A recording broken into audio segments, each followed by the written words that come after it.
we owed banks $2 million at the time. We were completely upside down. Like we did not Wow. have enough equity across everything we owned to cover the debt we were in.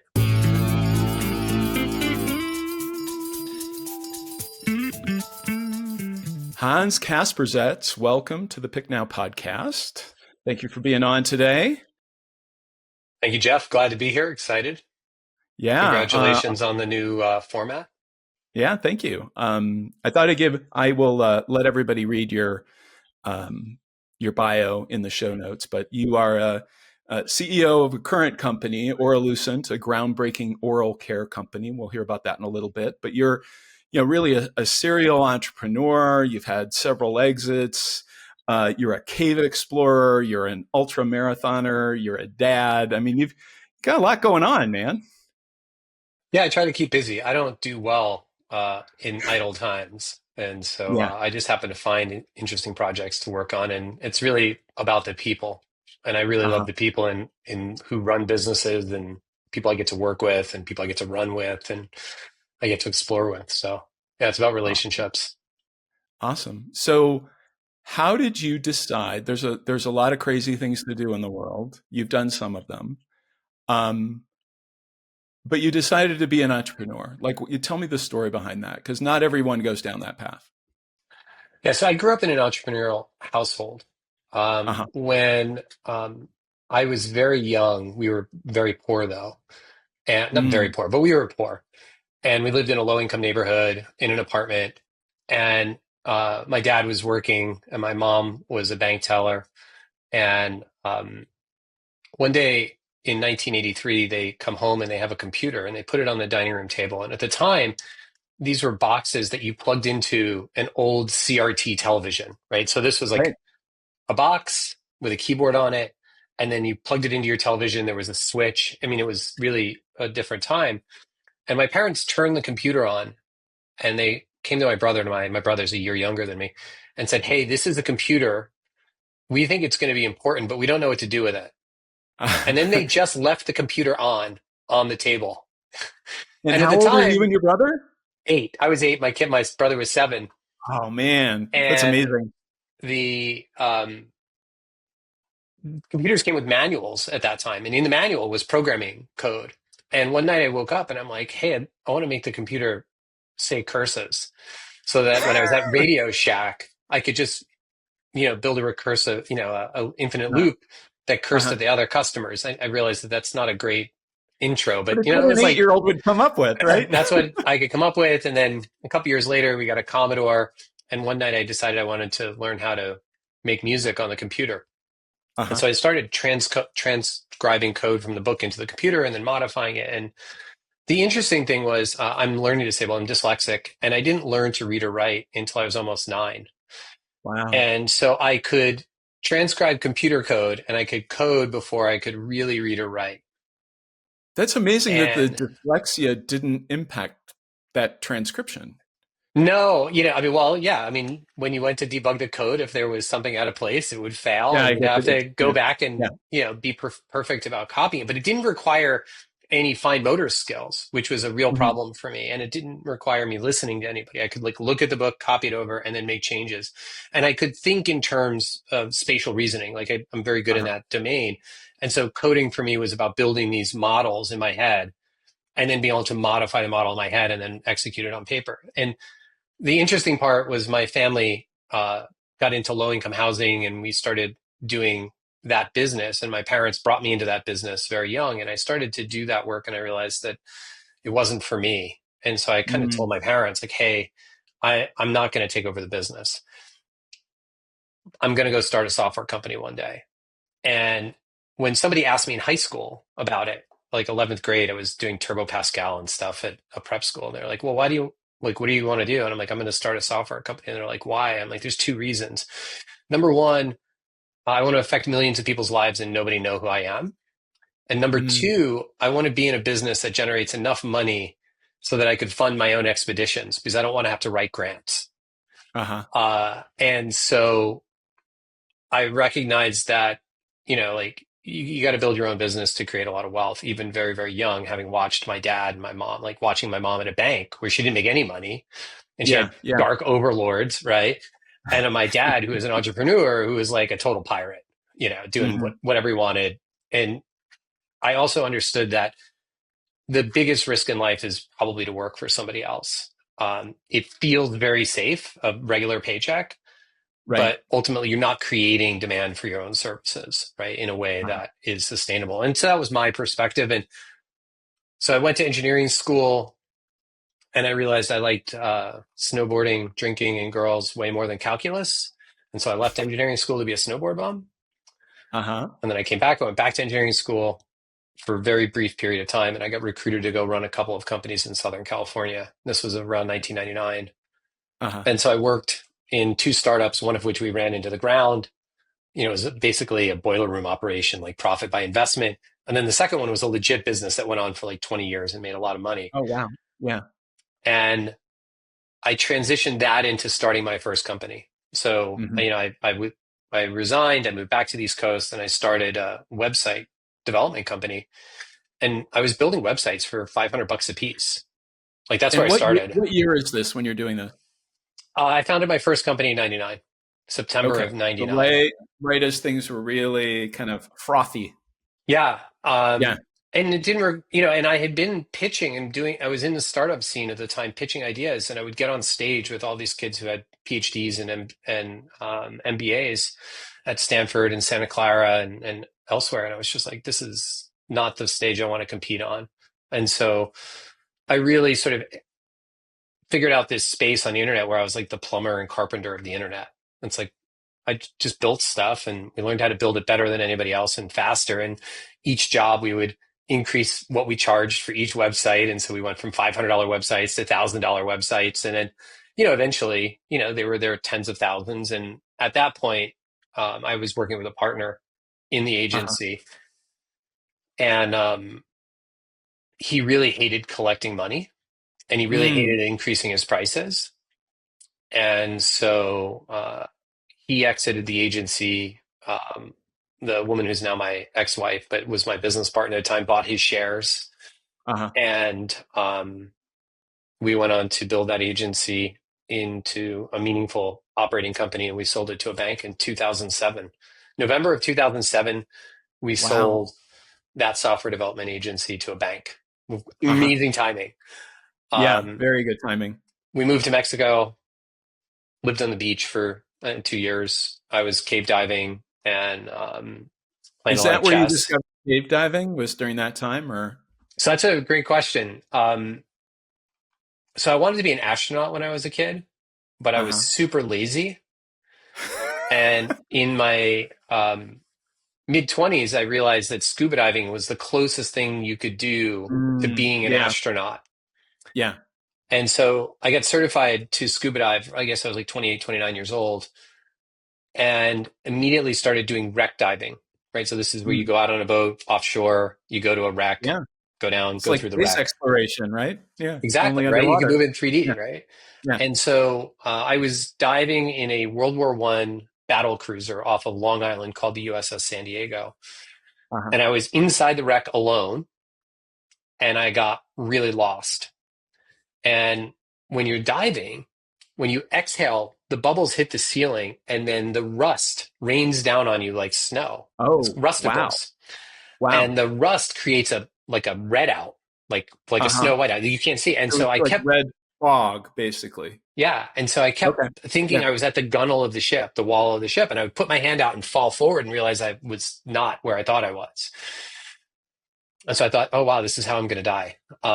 This is ridiculous. Like, people are going to make fun of me for this. It's I always can about my ego, by imagine. the way. Yeah, it's always about my ego, right? Like, it's like, what does the accident report say? Not the fact that I died, right? Yeah. Well, Um, yeah. so I figure out a way to get out, which is to hold my breath, swim forward into clear water, look around, find the next target, Hmm. exhale, swim forward, right? And I made Hmm. it out. But when I got out, I realized I did research to find out who were the best cave divers and the best scuba divers and wreck divers in the world. And it turned out it was cave divers. They're the most Uh-huh. highly trained divers in recreational diving. And so I went down to Florida, I got trained in cave diving and realized like this is my calling. Um, Wow. and then I moved to Mexico and I started working with one of the lead explorers in Mexico as my mentor and instructor, and determined I wanted to become an explorer, like a legit explorer. And then Hmm. I spent the last, so I moved to Mexico in 2010, 2000, I mean, 2000, January 1st, 2008. Uh-huh. And I, since then, have been an active cave diving explorer. Yeah. And about 5 years ago, I got into vertical caving, which is single rope technique. So it's rappelling into caves, into Uh-huh. dry caves. And so my exploration partner, his name's Patrick Widman, and I explore caves, vertical caves in Mexico, in the mountains, in Chiapas and whatnot. And so we own actually hold a record there for the deepest explored mapped cave.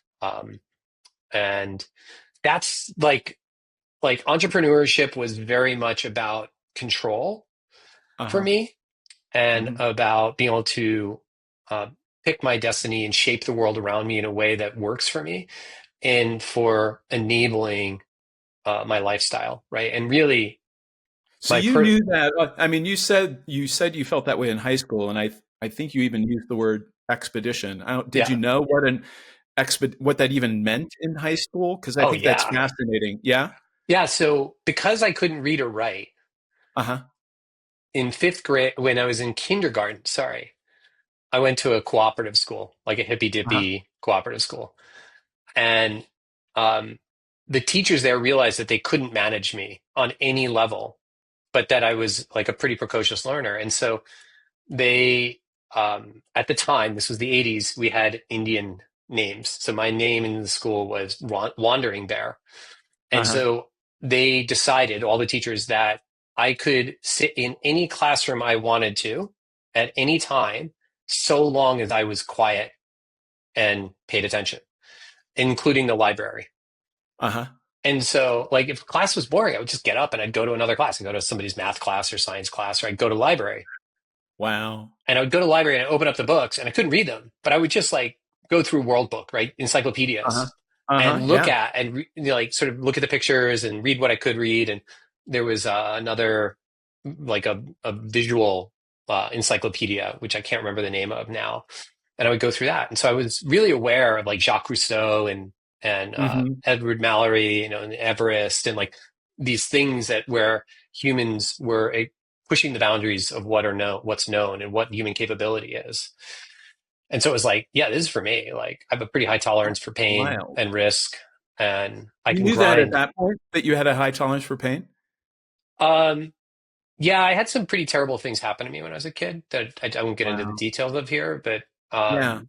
Well, I'm sorry. I already had the ability to grind on a single task or topic longer than most of the other people around me, and suffer through, stuff. So, there It's was not a lot of, not a lot of quarter was given to me in my family when we were working. Like, my family worked really, mm, really hard physically. yeah. Wow. That's why I want to be a software developer, by the way. It's nothing like carrying a It wasn't 55 it pound was bag of concrete. yeah. Yeah. Well, the other thing that you said, and it fascinates me how, I mean, I always love talking to people about their origin story because there's always this through line, right? These key things. And one thing, and you said you wanted to impact millions of people and be a complete unknown. Like, where does that come from? Because that's an unusual combination, right? It's not what you usually hear. You usually say, I want to impact, I want to be known and have and impact millions of people, not I want to be unknown. Yeah, I mean, it's a God complex, right? I mean, it's not Uh-huh. healthy.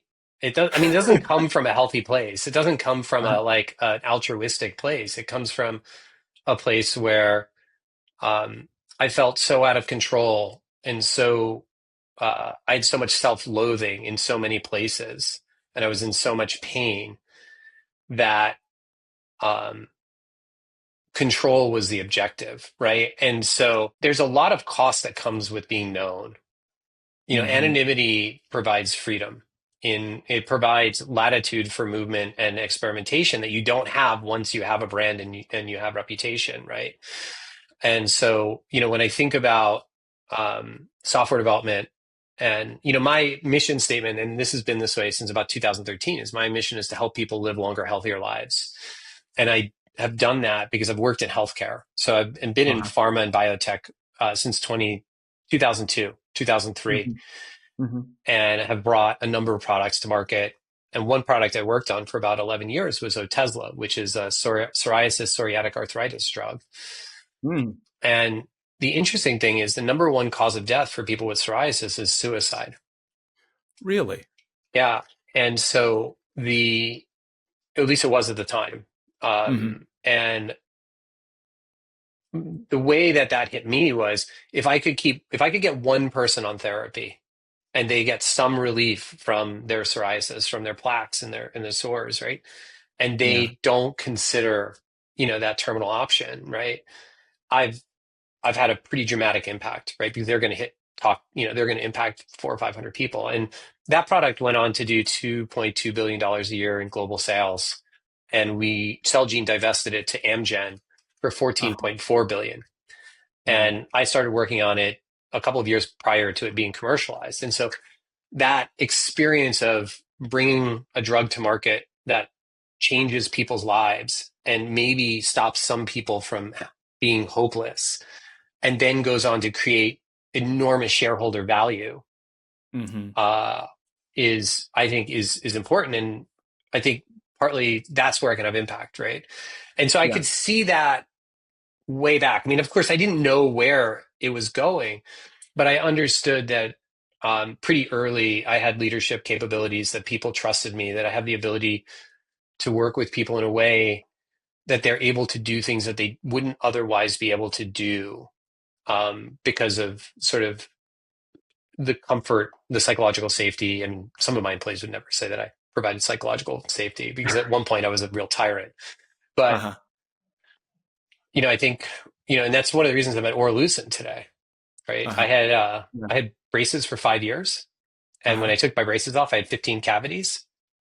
And so Wow. basically from being a teenager, so I'm 50 now, uh, Yeah. it was a war zone in my mouth for the last 30 years, right? 35 years.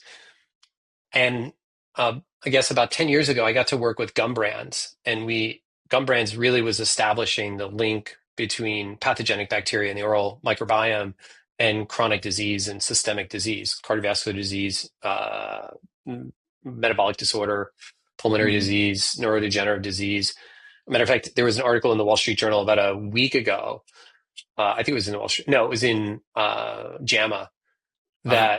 that came out that showed that there's actually probably a causal relationship between oral bacteria, pathogenic oral bacteria, and some cancers, pancreatic cancer in Wow. particular. Yeah, I know they've made that link for all kinds of things, like oral health tied to overall health, and that if you deny people decent oral and dental care, it leads to all kinds of bad health outcomes.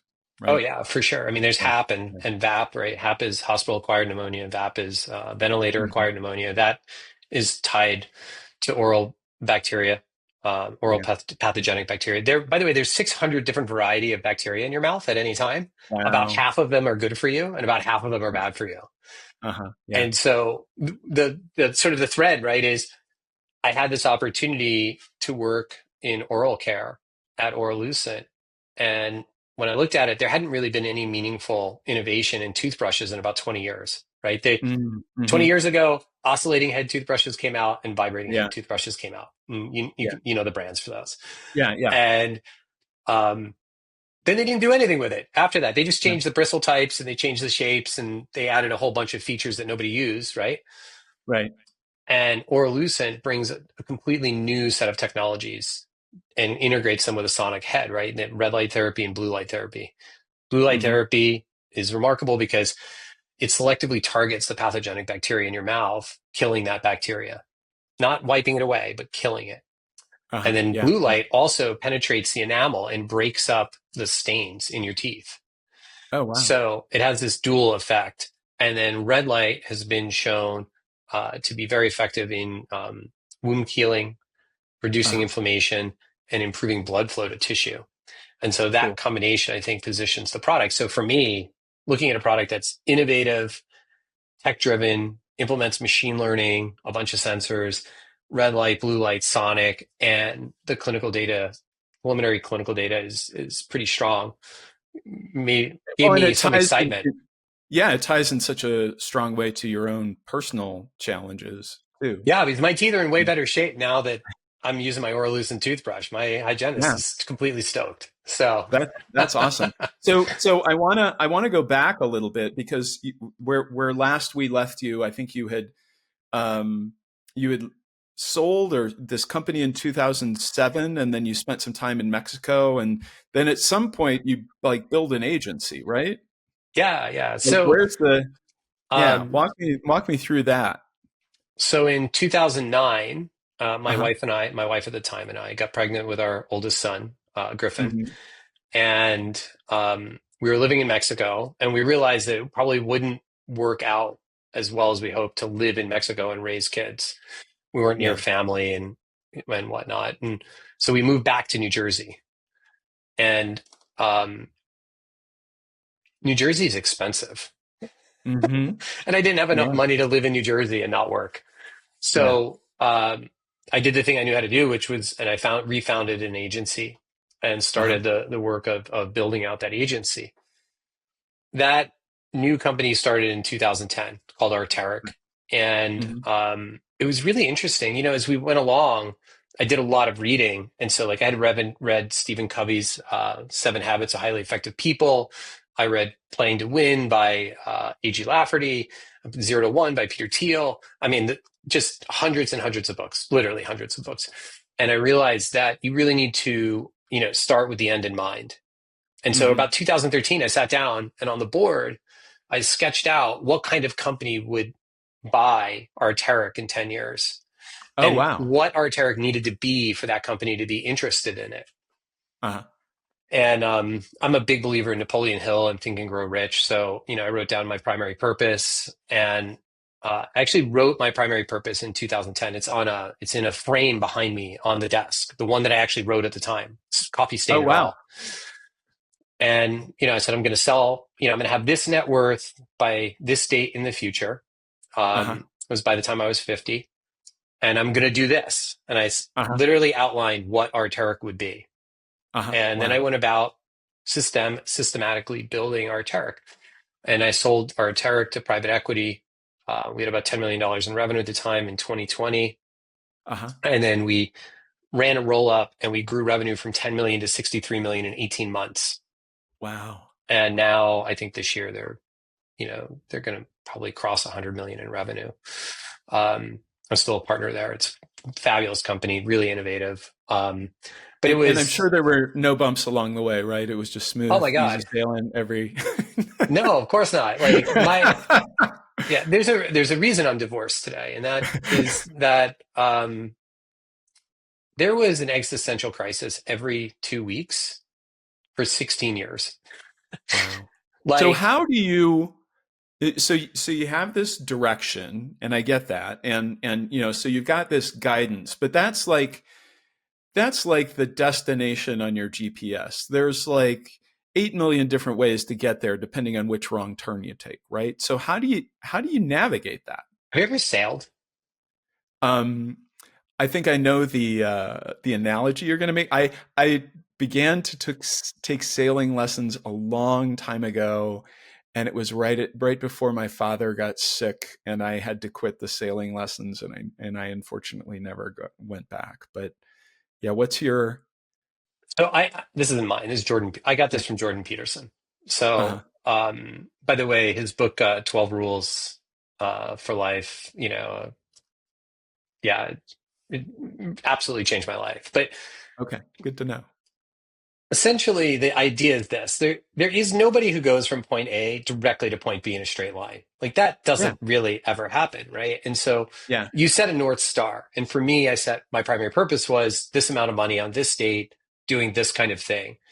hmm, And I set off and I thought I was moving towards that thing, right? And I would move towards it and then I'd look and I'd be like, oh, I'm a little bit off course. And I would change course and I would sail back the other way, right? And so right, it's like tacking upwind in a sailboat, right? Like you right, sail, across the wind and then across the wind and across the wind. And as you get closer and closer to the goal, the course corrections get smaller and smaller, right? Because you're able to Hmm. get more and more focused on the target. And you, really, in large part, it was, Bill Ackman talks about this when he lost all his money. I can't remember the name of his hedge fund. Um, it is just making incremental compounding progress towards the goal every single day. Yeah. And it's, I had this mentor, Michael Horn, and he would say, look, you just need to be 1% better.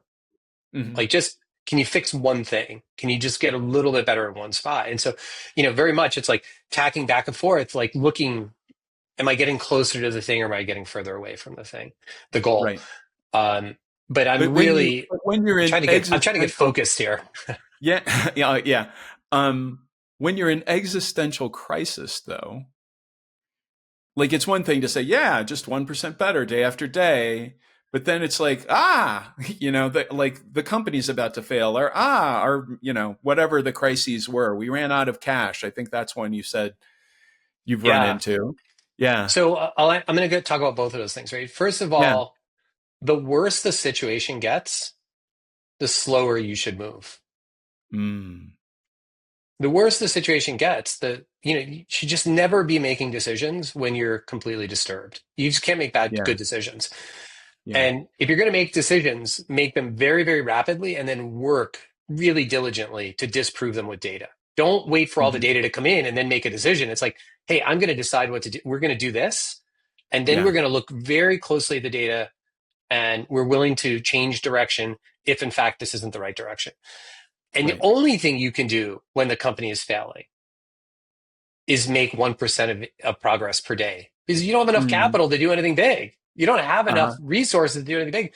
So it's So you actually, can't fix as it all at once. It's just like hunker down yeah, it's going to take 7 years one day at a into the time. woods, 7 years out of the woods, right? Yeah. So I think for me, it's like the worse it gets, the slower and more methodical we become.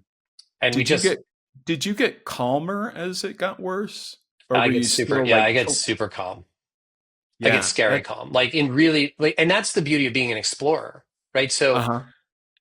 I have been in hundreds of near death moments on the end of a rope, in a cave, in the jungle somewhere, in Madagascar, in the third world. And what you learn is like, there's nothing in business that's going to kill you, literally put you Mhm. like, stop your heart dead. Right. And so all of a sudden, Right. everything in business becomes contextualized. It's like, hey, like if I drowned in a cave somewhere, that's the end. That's Right. a real existential threat. What's happening at work with the company appears to be devastating, appears to be existential, but is not. It is Uh-huh. a hiccup. Every entrepreneur fails. I have failed 14. I had 14 startups fail before I had a successful startup. Wow. They just die, right? And it's okay. Companies should die, right? Some companies survive, the good ones, the healthy ones, and most of them Could die. you have had the success that you had without the 14 failures? No, no. Yeah. And I'll give you a great story. In 2018, my CFO at the time, Kevin Doherty, who's an amazing CFO, um,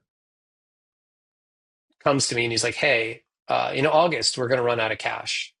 End of August, beginning of September." And we had extremely predictable receivables because we worked for Hmm. only major pharma companies, and so our contracting took a long time. And once the contracting was in place, we really understood the receivables.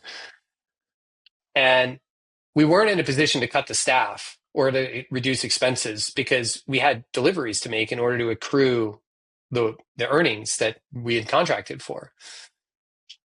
And so I looked at Kevin and I'm like, all right, I want you to send every single one of our clients every single conceivable invoice that we could send this year based on the contracts Hmm. we have, even Hmm. though we haven't done the work. Hmm. And he looked at me, he's like, dude, like that's pretty shady. I'm like, well, they can squeeze blood from a rock. Like Yeah. we're talking about the survival of the company here. They're free to not pay them. They can choose to not pay Hmm. them. They can call us and ask why we're doing it, but we are going to send the invoices and we're going to take that risk. And because we could see the end, right? We knew that we needed cash, and these guys take 60 days to pay, right? So it's Yeah. not like I could send an invoice and get paid a week later. So August comes, August, like end of August, and Kevin comes in my office. He's like, "Hey, look, we're not going to make payroll next week." I mean, we Wow. saw it coming, right? But it was like, that's the Yeah. moment. He's like, "So we got two Yeah. questions. We can close the company today because we're going to Uh, have to pay everybody's payroll. Like, you're legally obligated to do it. Like, you can't get out of that. yeah. Or we need to find another option." Uh, And so I thought about it, and I go home to my business partner and my now ex-wife, who's amazing. She did amazing things, right? And we're standing in the kitchen, and this is entrepreneurship is a family event, right? Like everybody, mm, oh, the kids experience it, your partner experiences it. This isn't like right. just the guy or Whether girl at they're work. employed or not, they are. Yeah. Yeah, right? Yeah. Because Yeah. you come home and you're like completely out of sorts, like you're not present for them. Right. So my partner and I are talking, and I'm like, look, this is the situation. We've got two options. And we owed banks $2 million dollars at the time. We were completely upside down. Like, we did not Wow. have enough equity across everything we owned to cover the debt we were in. Uh-huh. And said, look, we have two options. We can liquidate everything that can be liquidated right now, pour it back into the company and bridge the company. And hopefully I can go find some new cash and sales. Mm-hmm. And we only had, I guess, about 200 grand. So that was like two payrolls, right? Uh-huh. Or uh, we can hold on to that, shut the company down, but the banks are going to foreclose on the house because we had personal guarantees, both of our houses. What do you want to do? And she's, a stud, and she just like was like, look, I was poor once with you. I could be poor with you again. We can make the money back. So liquidate everything, put it into the company, and let's make a run for it. Wow. And yeah, it's baller move, right? Yeah. Especially with two babies at home. So like we had like a nine, like our older son was like nine, Yeah. um, 8 and 9 year olds, right? So that was baller move. And we injected the money back into the company. It bridged us, like 3 or 4 weeks.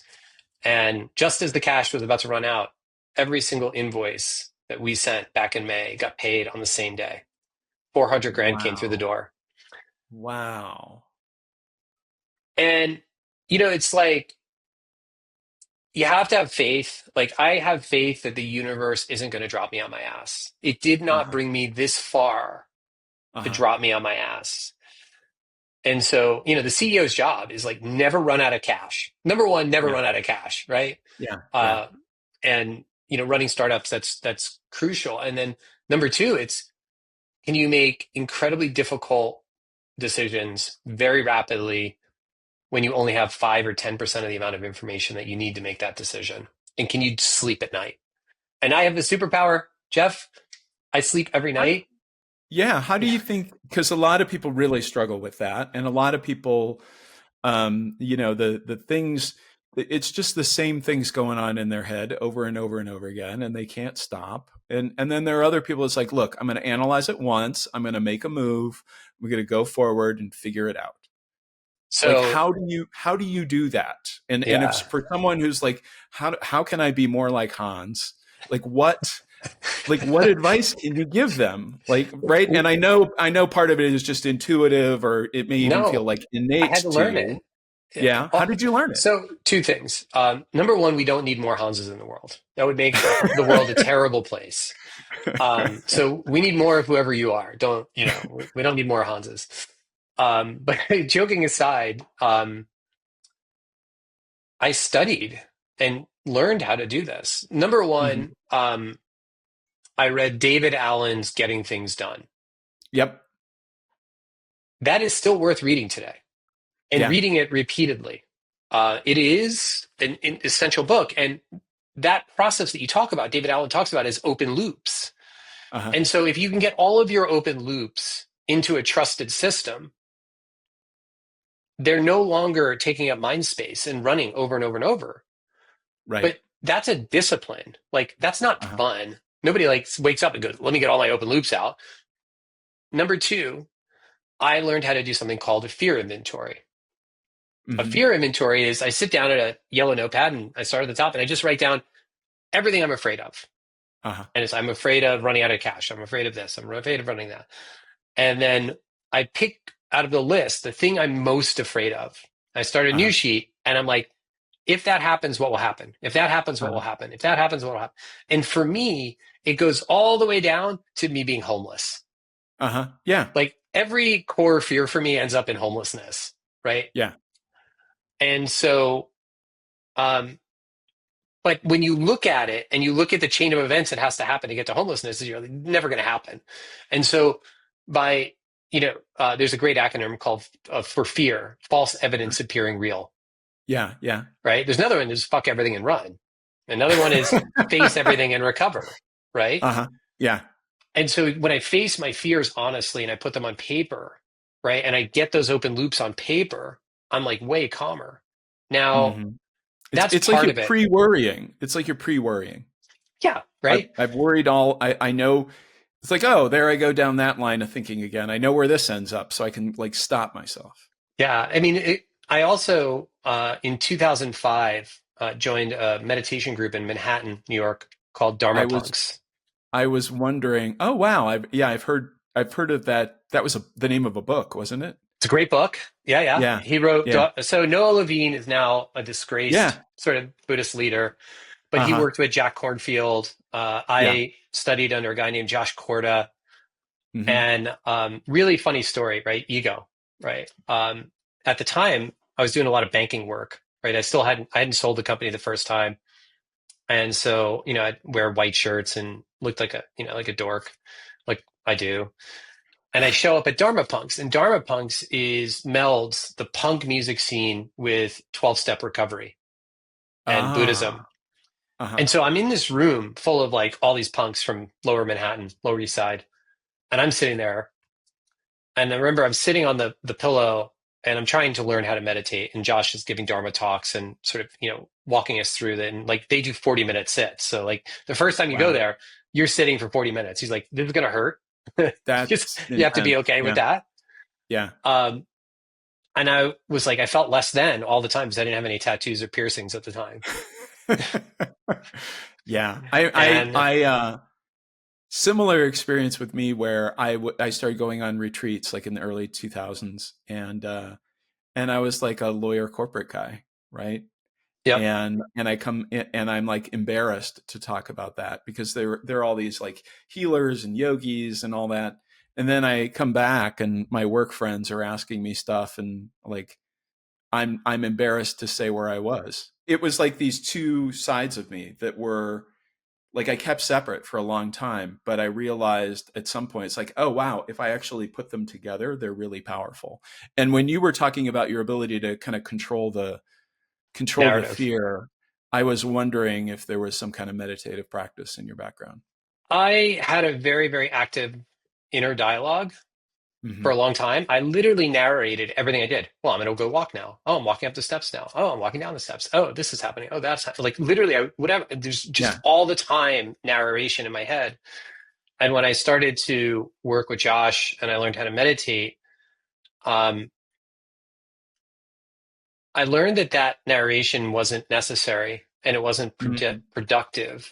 And that when because my mind is an idea generating machine, it's just going to keep giving me stuff. So what was interesting was this observation.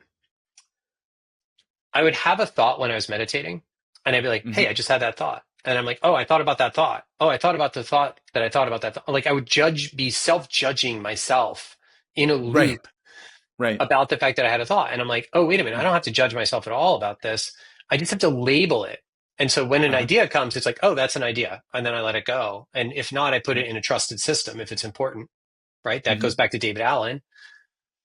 And by doing that, I got a lot of freedom. The other piece that was really important, and I think for entrepreneurs, this is extremely important. I used to say, I'm an entrepreneur. I'm a cave diver. I'm an ultra marathoner. I'm this, I'm Uh-huh. that, right? And I tied an enormous amount of my identity up in the label of the thing I was doing. And the things I picked to do were things that would sort of positively reflect on my brand, right? Right. They're cool, they're Yeah. difficult to do, blah, blah, blah, blah. Yeah.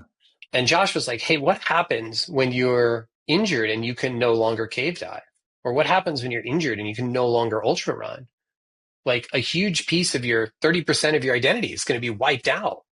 Right. And he said, why don't you try saying, I enjoy cave diving. I enjoy ultra running. I enjoy running businesses. I enjoy being an entrepreneur or, doing entrepreneurship. Yeah. Because when you're unable to do those things, you don't lose anything. You still enjoy it, but your identity Right. isn't wiped out. Now that Right. leaves a hole because then you have to be like, well, who am I? Like, what is my identity? Um, and I still struggle with that. I mean, I'm a dad, I'm a boyfriend, I'm a son, Yeah. I'm a brother, I'm an endurance athlete. I coach people. I do this kind of stuff, but far Yeah. less like I'm far less sensitive to having to mourn or grieve the loss of a part of my identity when one of those things goes away. And it also leads to way more flexibility in thought and activity. So Peter Attia popularized this idea for me, with me, strong beliefs held loosely. Mm-hmm.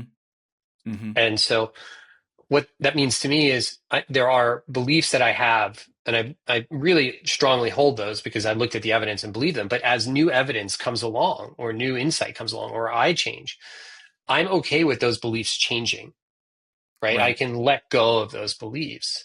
You mean new And evidence can actually cause you to change a belief? That's it, refreshing. um, And yeah, I hate to say how rare that is and how rare that feels at this particular point in time, but yeah. yeah, that's powerful. I think it's related to the fact that, um, because of the pain that I had when I was a young person, I Mm-hmm. am incredibly future focused naturally. Mm-hmm. And I lack any degree of nostalgia. Mm. It makes having Because the friendships past was difficult. always bad. Well, it was when I was young, right? Yeah, yeah, Um, sure. and even now, like there's a lot of pain, right? A lot of bad things have happened, a lot of good things have happened, but I don't ruminate on it. I don't have I Mm-hmm. don't think of it as having been a better time than now. Like I Yeah. didn't lose anything by that time passing. And so by being so future focused, it's unsettling to the people around me because I'm always looking forward, like we're always moving forward. And then, but two, I'm always looking for new data and new experiences and new Mm-hmm. ways to evolve and grow. And that can also be a little disconcerting to people, Yeah. because people want something predictable and reliable around them. And a lot of people don't evolve, but everybody Mm. evolves, right? Like they don't believe they're evolving, but you're I'm getting 100%. older. Like I get Yeah. gray hair now, like You and me both. I got a little bit of, Um, I'll get a little waddle here. yeah. Uh, I want to go back to the agency because you ended up selling that agency, and I'm gonna tie it to that identity piece. And so, like, walk me to the because you had an interesting experience in selling the agency, right? So you have this cash crisis. You trust in the universe having your back, which is its whole separate thing, right? And it turns out in this particular case, the universe does. The money comes in. I presume the house is saved and the company is saved, and right there are these good things that start to happen.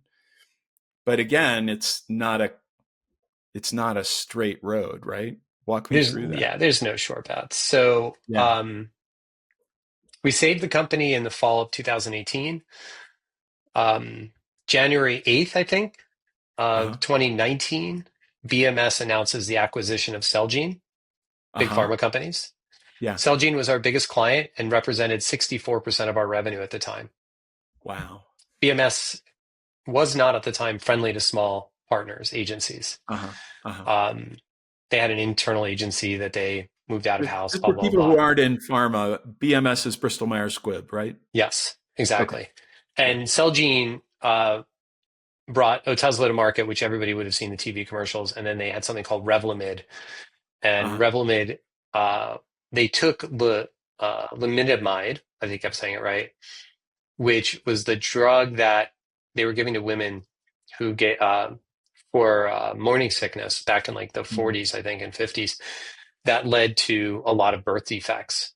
and they Oh, realized that that drug inhibits cell development. And if they got the protein direction correctly manufactured, they could use it to to treat and sort of cure multiple myeloma. And oh, that's wow. really where they built, yeah, that drug or that series of drugs, that drug platform took life expectancy for multiple myeloma from 2 years to 20 years. It's Wow. remarkable. Yeah. So, so my biggest client's getting acquired. I'm like really freaking out, like really, really worried. And by happenstance, in February, a British medical education company came along and decided they wanted to acquire us. They were backed Hmm. by Lloyd's of London at the time. Hmm. And they made us an offer, and it was an 8-figure offer. And I'm Wow. like, yeah, no problem. Like, I think we had Yeah. $3.5 million in revenue at the time or something. Uh-huh. And I'm like, I'm out of here. Sure, take the company. Yeah. Now, due diligence dragged on from February to October. Really? And yeah, it was crazy because we were a $3.5 million company with audited books. Like we had really, really clean books. Our data room was Yeah. amazing. And in October, they ghosted us. And the way we found out, and this has always really bothered me, was on a Friday afternoon, a week before close, my M&A attorney was in Greece on vacation reading hundreds of pages of documents at $1,100 an hour. Um, and my CFO, Kevin, we talked about him earlier, got an Yeah. email. He was CC'd on an email accidentally from the Oh, you're shitting me. CEO of the acquiring company to their due diligence partners saying, hey, the deal is dead. We're not doing it. And then in bold capped letters, it says, do not tell our Tarek, period. Wow. We didn't get an email. We didn't get any communication. And so Kevin comes into my office and tells me, and I'm like pretty worried at this point, but we were going to do Yeah. 5 million that year. Um, Uh-huh. and so um, I'm like, all right, so let's sit tight. Let's see what happens. So I called my attorney and stopped him, right? Uh-huh. But 3 days elapsed and they didn't call. And finally, after 3 business days, so Friday to Thursday, so it's Uh-huh. 6 calendar days, I call and I'm like, yo, guys, like, what's going on? Uh-huh. And they're like, oh, yeah, the deal's dead. Totally unapologetic. I'm like, weren't you going to tell me? There was a lot of expletives. I Um, can imagine. well, you and I talk as friends, so every third word is the F bomb. Um, and I was like really heartbroken. Yeah. Um, but we grew revenue from 3.5 million to 5 million because I had an earnout in the deal. Mm. And we had Mm. So spent that that's what kept entire the year. motivation. That's what, because a lot of people just like they get in the middle of it and everything like they Yeah, lose focus. yeah. Yeah. So the I'm like, I got an earnout. So I spent the entire second half of the year preparing the company to hit a really big revenue growth target in the following year so I could get my earnout and get out. Right. Yeah. Yeah. And it's amazing when like the numbers multiply like that when you're looking at multiples of EBITDA or revenue versus Uh-huh. like what you're going to profit on the bottom line if you're not selling. Like it really changes the way you motivate and the way you think about risk, right? Because Hmm. if you think, I studied game theory, and I really looked, and I play poker, and I looked at how you do bet sizing and pot Mm. odds. Hmm. And I started to use bet sizing and pot odds to figure out how much to bet on different opportunities at the company.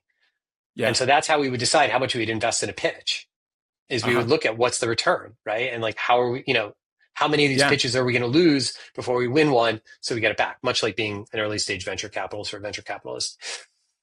So the deal dies. We get into 2020. I'm like, I'm not selling the company until we get to be big enough to be a platform company that would be 5 million in EBITDA. Uh-huh. And 2020 is like And a singing. bigger multiple, right? Right. Yeah. Yeah. When Yeah. you're a Much platform. bigger Yeah. multiple at that point. Yeah. Right. 10 plus, versus like mid single digits. Right. And, July, I get a phone call from somebody who's an incredibly close friend of mine, Michael Darvich, who's, basically my business rabbi at this point. Uh-huh. And, he put a deal in front of me that was worth twice as much as the deal the year before, Wow. literally twice as much. Wow. And with a partner that is second to none. Mountain Gate Uh-huh. Capital in Colorado is probably the best financial company I've ever worked with. They are high integrity and they know how to operate. Like they build really strong businesses. And so I sold Arteric to Mountain Gate and Relevate Health. I joined the team at Relevate Health on the Hmm. board and on the executive team, and then tried to find a place for myself in the company. And we were 300. We went on to buy two more companies that year, Axon Communications and Communi- uh, Connection 360. Hmm. Met amazing people, grew the company to 350 people, and then learned that I don't belong in a 350 person company as a middle of the as even as a executive. I was Yeah. just ex- immature as an executive. Uh-huh. I was an amazing entrepreneur and grinder. I was just didn't understand how to build a power base and how to align people around an idea at that scale. Was there And something in you that said, "Oh, I'm not very good at this, but I want to become good at it," or it's, "No, I'm not good at this, and I have no interest in getting good at it"? I didn't know that I didn't understand why I kept failing. I didn't So you understand didn't even, it why. was unconscious incompetence. Yeah, I was just incompetent at that level, Yeah. and I didn't understand why I kept failing as an executive, but I kept being put in charge of departments and then not getting budget for it. And it Mm, was because of the economic realities of the company, but I didn't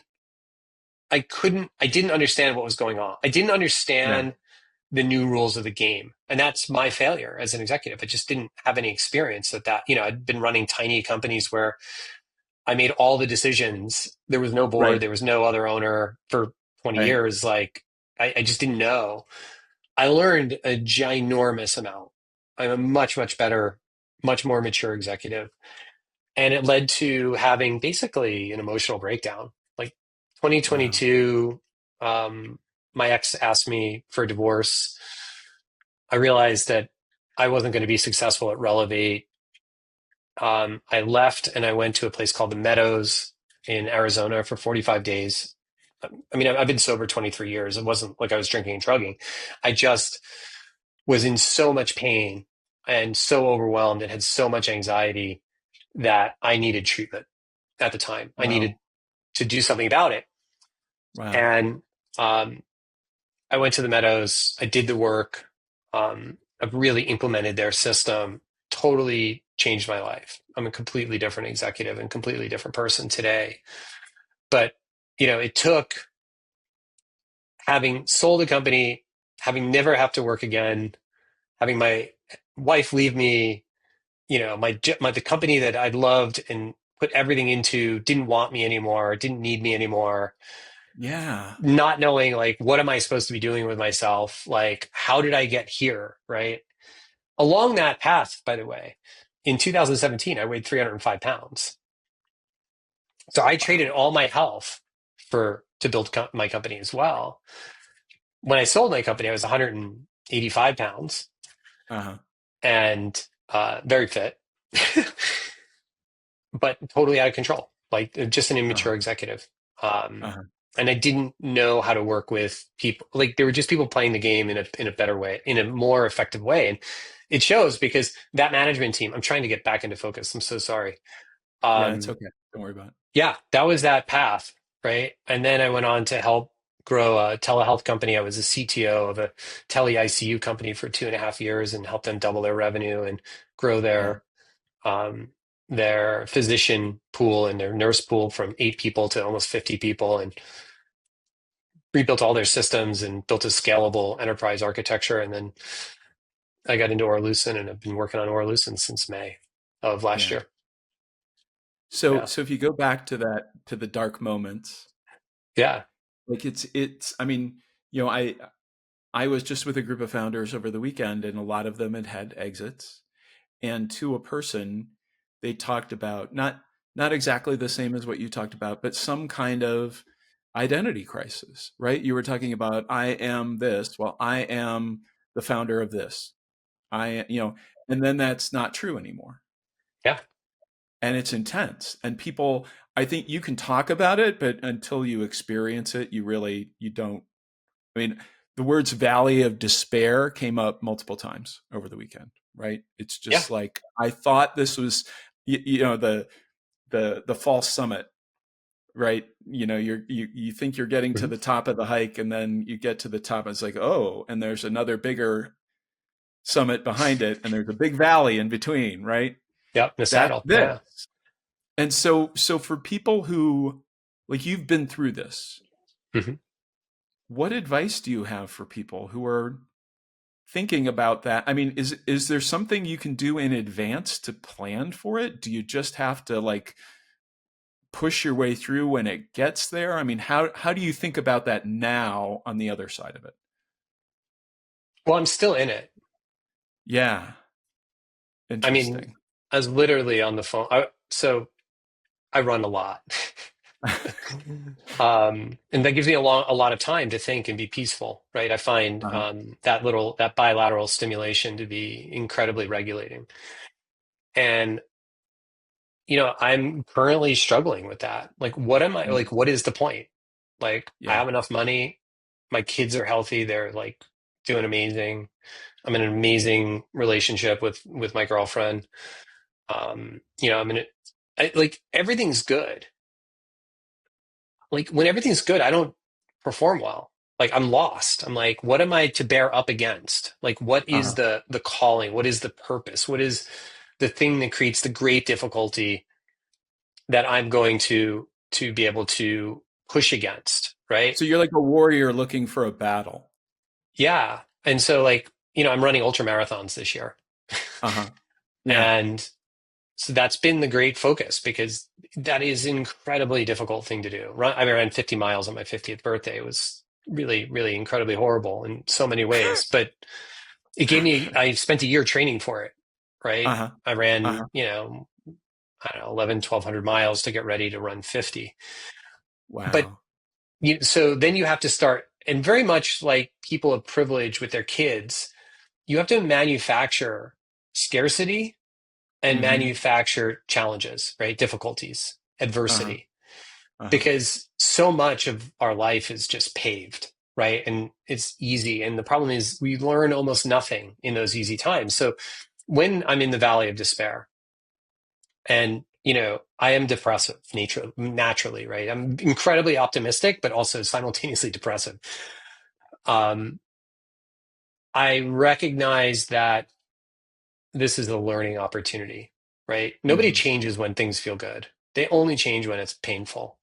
And so the Yeah. valley of despair is the pain that should become the fuel for change. And then the search is like, hey, now that I have all these resources, now the universe has entrusted me with an Right. enormous amount of resources. Right. How do I bring those resources to bear to improve other people's lives? Mm-hmm. Now, those might be your kids, it might be your family members. Oftentimes, you can have more impact outside your family. And how can I then go out and engage with the world in a way that brings other people up? So the reason I sponsor expeditions and go on expeditions is because we make films from them and we make documentaries. And then Mm. that gets shared and gets seen by kids and adults. And they get to experience something that they might not otherwise be able to engage in because they're not capable, they're not funded, they don't have an interest, they don't have the risk tolerance for it. But it gives them an opportunity to see the world in a bigger, broader, more interesting way, right? The reason I run companies really is one, I mean, I like expensive things, but it's more about creating opportunities for other people. Like, Yeah. not everybody can run a company, but almost everybody can work in a company. Right. Do you think running a company is a spiritual pursuit? Yeah, yeah, for Yeah. sure. Done well. I mean, I used to tell people like Arteric is a cult. Mm. Like, we're trying to create a cult here. Mm-hmm. And the reason is, we had some interesting rules. Like, we had a rule that nobody could go home until everybody was done with their work each day. Wow. Like, we had a big open office. There was 50 of us. Uh-huh. So if If, anyone was if, working on if, anything, everyone is pitching in, helping that person. right. And Yeah. what does that cause? It means that throughout the day, as soon as somebody's bored or runs Uh-huh. out of work, they look around and like, yo, who needs help? Yeah. And then that person knows, oh, I better give them something because I'm running behind and I don't want to be here till tomorrow. I don't want to hold Right. everybody in the office tonight. Right. Right. It's like if one person does PT, the whole crew does PT, right? You've seen this in war movies and stuff. I did not enlist, so I didn't experience it. But the idea is to create this foxhole mentality where everybody's going to help everybody else. And then in the beginning, it feels like laborious and punitive. But then when Uh-huh. you realize, no, we're just trying to create the nudges necessary to incentivize behaviors that lead to a better outcome for everybody. Everybody wants to go home earlier. We're not going Yeah. to make more work because we're going home earlier. We just don't want to deliver late for our clients. And the work that we deliver for our clients, we want it to be defect free. And the Yeah. only way to do that is if everybody's rowing in the same direction. Another Yeah. thing that I did was I put the quality assurance department right outside my office. So I sat in a glass office, and Uh-huh. the first when you walked out of my office, the first thing was all the quality assurance people, and then it was account people, then it was project managers, then it was engineers and designers. And the reason was I could tell that that it was a leading indicator of success for me based on the amount of noise and people pointing and hovering over screens in QA, right? Like if Yeah. QA Yeah. was perfectly calm, I knew that Yeah. whatever was coming out of engineering was like flawless. If Right. QA was a mess, I knew that whatever was happening upstream was a problem and that we were going to have a problem in delivery. And so I think it's little things like that that Yeah. lead, you think about human systems in ways that we create connections. So Tony Hsieh wrote a book, I think it was called Delivering Happiness. That's Zappos guy. Yeah. Unfortunately, he's gone. He suffered with Hmm. a lot of mental health issues. Yeah. I But was just reading an article about him this morning. Yeah. yeah, he was remarkable. But Yeah. he taught me about uh, the four components of happiness at work. Mm. And it was progress, Mm-hmm. mastery, Uh-huh. um, deep human connections, and something else. I can't remember right now. Yeah. Progress, mastery, purpose. Yeah. Why are Yeah. we here? Yeah. Am I getting better at my job? Yeah. Am I a master at any component of it? And do I have deep human connections? Yeah. And so I think as a leader, it's my job to create the conditions for those four things to thrive. And so as the Mm-hmm. visionary, I need to come up with a vision that's compelling to everybody in the company. And then I need to select people who are compelled by the vision. Mm-hmm. Then I need to create an environment where people like each other. And this is one of the problems with work from home. Like you Yeah. You just can't don't have create deep that. human connections. There's no Right. foxhole mentality, right? And then Right. mastery and progress, right, is very much about, hey, what's your domain? And then are you getting better at it? Yeah. Um, and by selecting for projects that have the effect of making we always selected for work that was challenging enough that we would get better at what we were doing. Yeah. And I think people really want that because otherwise you're bored and it's like a slow death, right? Nobody It's was the bored. people who just like, I mean, an 8 hour day of drudgery is so much longer than an 8 hour day of like challenge. Yeah, and whether you're at Yeah. Starbucks making coffee and Yeah. you're sitting there because there's nobody in the store, or you're at Yeah. Starbucks making coffee and you're making like just latte after latte after latte. The day goes by way faster when you're pumping out hundreds of lattes a day. Right. Um, so I think, you know, yeah, I really tried to create um, that sort of cultish devotion to each other within the Yeah. company. Yeah. Yeah. And I think So, that's why so, it performed after I left, right? Like all of those people, like I was no longer that also, and this is really important for entrepreneurs, you must make yourself obsolete. Your goal 100%. is to become obsolete. Your goal is not to concentrate power and knowledge and skill. Yeah. It's like the way I know I'm a successful parent is my kids are going to leave, I not know. stay. Yeah. And so Yeah.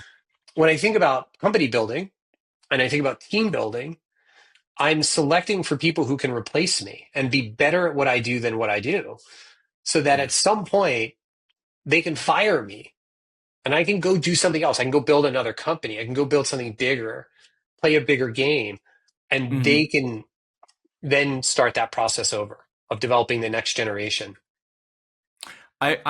I would love to continue to dive deeper on this, Hans, but we got to wrap this baby up.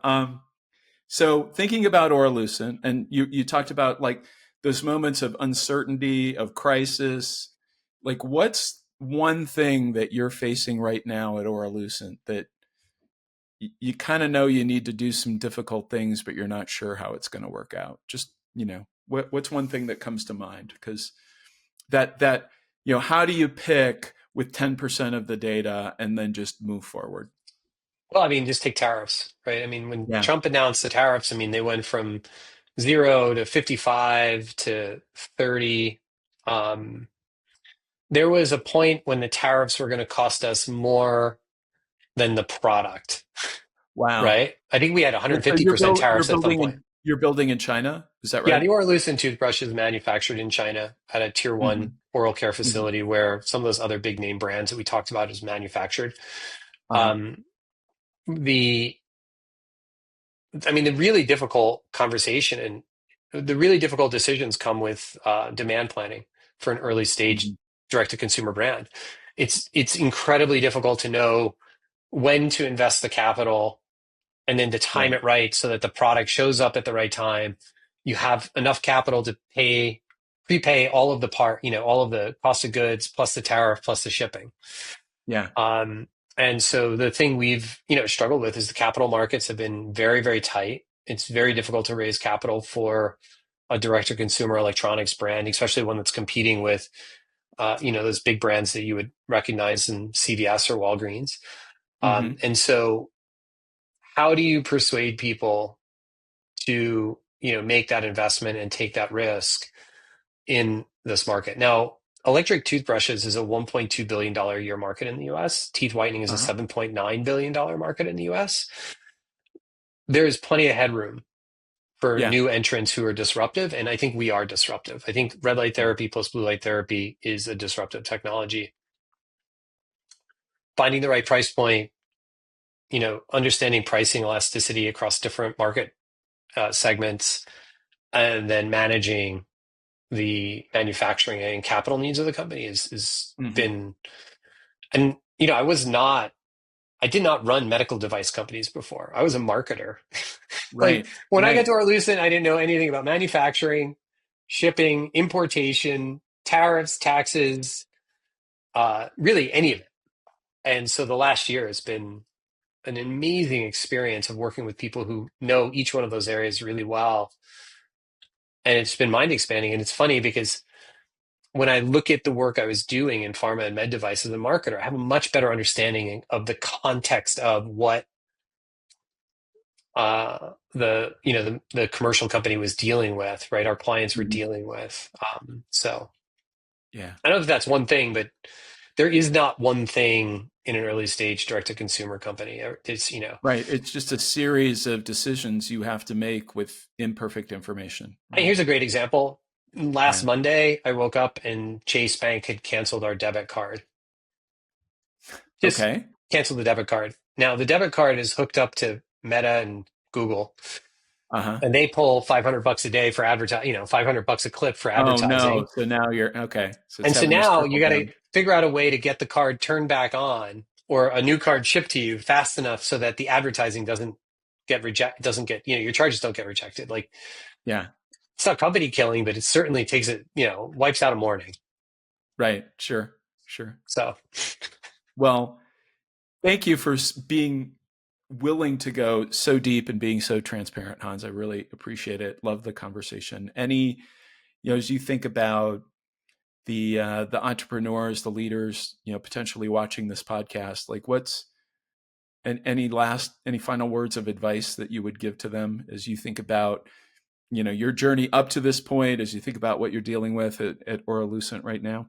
my personal relationships are what make my ability to deliver to Orlucent possible. Mm. So, you know, running a company is an extraordinarily lonely pursuit. They just very few people can relate to what is you're dealing with and can really offer useful advice unless they themselves are doing it or did it recently. And so I think the maintenance and development of your personal social network and Hmm. the consistent sort of upgrading of it, and I don't mean that in a derisive way. I mean, like, you just need to find people who are playing the game at the level you're playing at or the next one or two levels, and Right. then spend time with them because they can relate to what you're talking about, right? And they're not going to offer you nonsensical feedback or nonsensical sort of positive reinforcement. So I think, you know, the other thing is I sacrificed my fitness to build Arteric, and that was a profound mistake.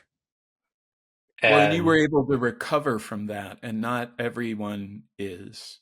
yeah, and most Like aren't. some people sacrifice health and it never comes Kills them, back. literally. Yeah. You know, they end up Yeah. with metabolic disorder, cardiovascular disease, obesity. Yeah. Um, Yeah. And the the same is true same, with relationships, right? yeah, yeah, exactly. Yeah. Yeah. Yeah, I was not a pleasant human being at my worst. Well, you're a lot more pleasant now. I didn't know you then, but always a delight to talk, Hans. Thank you so much for coming on. Oh, we should tell them how to find Orlucent. Yeah. If you've How sat this far through the podcast, to- It'll uh, be in the show notes, but by all means, tell yeah, them. check it out. Oralucent.com. HTTPS:// Oralucent, ORALUCENT.com. Um, and if you'd like, you can use MUN20, MUNN20 to get 20% off your order. Awesome. I didn't know I was going to be a discount code. Cool. Thanks a lot, Hans. Thanks, Great Jeff. to see you. Appreciate it. Take care.